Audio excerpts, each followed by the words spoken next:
Hello friends, আমি জয়া রামনিকাস কিচেনে আপনাদের স্বাগত। আজকে আমি একটা নতুন রেসিপি নিয়ে এসেছি। রেসিপিটা আপনারা স্কিপ না করে দেখুন, আশা করছি ভালো লাগবে। ভালো লাগলে তবে অবশ্যই লাইক শেয়ার কমেন্টস করবেন।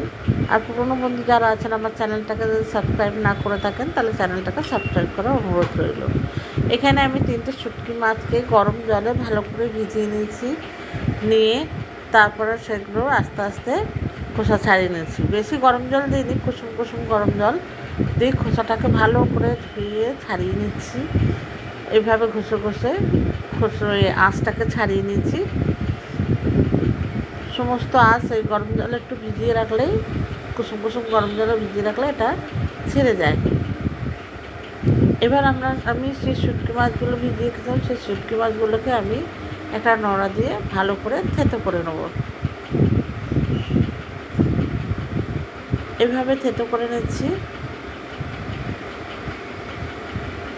নতুন বন্ধু যারা আছেন তাদের কাছে অনুরোধ, আমার চ্যানেলটাকে সাবস্ক্রাইব করবেন এবং পাশে থাকা বেল আইকনটা অতি অবশ্যই প্রেস করবেন, যাতে আমি যখন কোনো নতুন ভিডিও আপলোড করব সবার প্রথম আপনাদের কাছে যায়।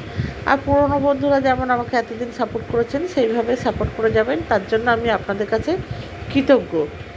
এইভাবে সব থেতো করে নিয়েছি। নিয়ে এখানে একটু রসুনটা বেশি নিয়েছি যেহেতু শুটকি মাছ, এবার কাঁচা লঙ্কা আর ওই শুটকি মাছগুলো দিয়ে আর একটা গোটা পেঁয়াজ যেটা টুকরো করে নিয়েছি, নিয়ে আমি এটার একটা পেস্ট বানিয়ে নেব।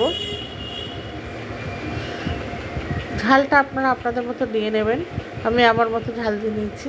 এইবারে এখানে এই পেস্টটা এইভাবে তৈরি করে নিয়েছি। নিয়ে এবার ওভেনে আমি একটা কড়াই বসিয়ে দিয়েছি। কড়াইতে কিছুটা তেল দিয়ে দিচ্ছি, 2 চা চামচের মতো তেল দিয়েছি।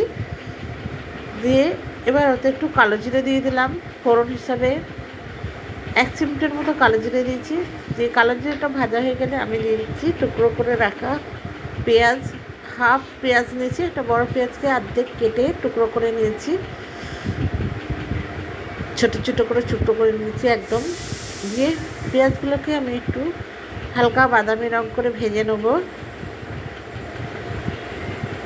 এবার আমি ওই পেস্টটা, শুটকি মাছ আর রসুন কাঁচা লঙ্কা, এই পেস্টটা আমি কড়াইতে দিয়ে দিলাম। দিয়ে ভালো করে আমি ভেজে নেব।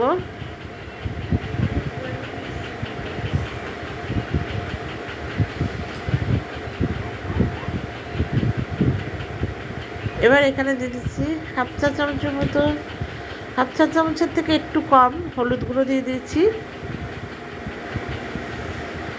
আর দিয়ে দিচ্ছি স্বাদ মতো লবণ।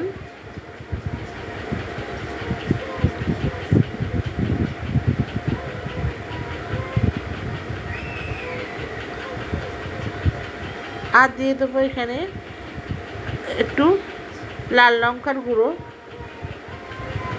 কাশ্মীরি লাল লঙ্কার গুঁড়ো দিয়েছি। দিয়ে ভালো করে ও সমস্ত উপকরণগুলো ভালো করে নেড়ে চেড়ে ভেজে নেব।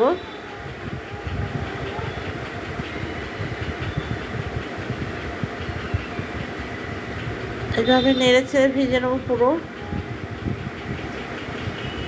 যতক্ষণ না পুরোপুরি এর থেকে তেল ছেড়ে এবং এই মশলাটা পুরো শুকিয়ে যাচ্ছে মাছটা। নতুন বন্ধু যারা আছেন তাদের কাছে আমি আবার অনুরোধ করছি, আমার চ্যানেলটাকে যদি সাবস্ক্রাইব না করে থাকেন তাহলে আমার চ্যানেলটাকে সাবস্ক্রাইব করে নেবেন এবং পাশে থাকা বেল আইকনটা অতি অবশ্যই প্রেস করবেন, যাতে আমি যখন কোনো নতুন ভিডিও আপলোড করবো সবার প্রথম আপনাদের কাছে পৌঁছায়। আর পুরনো বন্ধুরা এতদিন যেভাবে সাপোর্ট করেছেন সেইভাবে সাপোর্ট করবেন। পুরনো নতুন দুই বন্ধুকে আমার ভালোবাসা, এবং আপনাদের যদি ভিডিওটা লাগে তাহলে অতি অবশ্যই প্রচুর প্রচুর প্রচুর শেয়ার করবেন। এইভাবে পুরো ভেজে শুকিয়ে নিয়েছি, দেখুন পুরো ভাজা হয়ে গেছে। এটা গরম ভাতের সাথে খেতে খুবই ভালো লাগে এবং সুস্বাদু লাগে।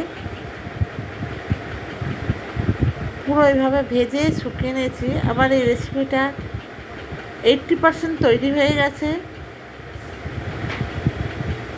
এবার আমি গ্যাসটাকে অফ করে দেবো। দিয়ে একটা পাত্রে নিয়ে নিয়েছি, নিয়ে এটা পরিবেশন করার জন্য নিয়ে নিয়েছি। ধন্যবাদ।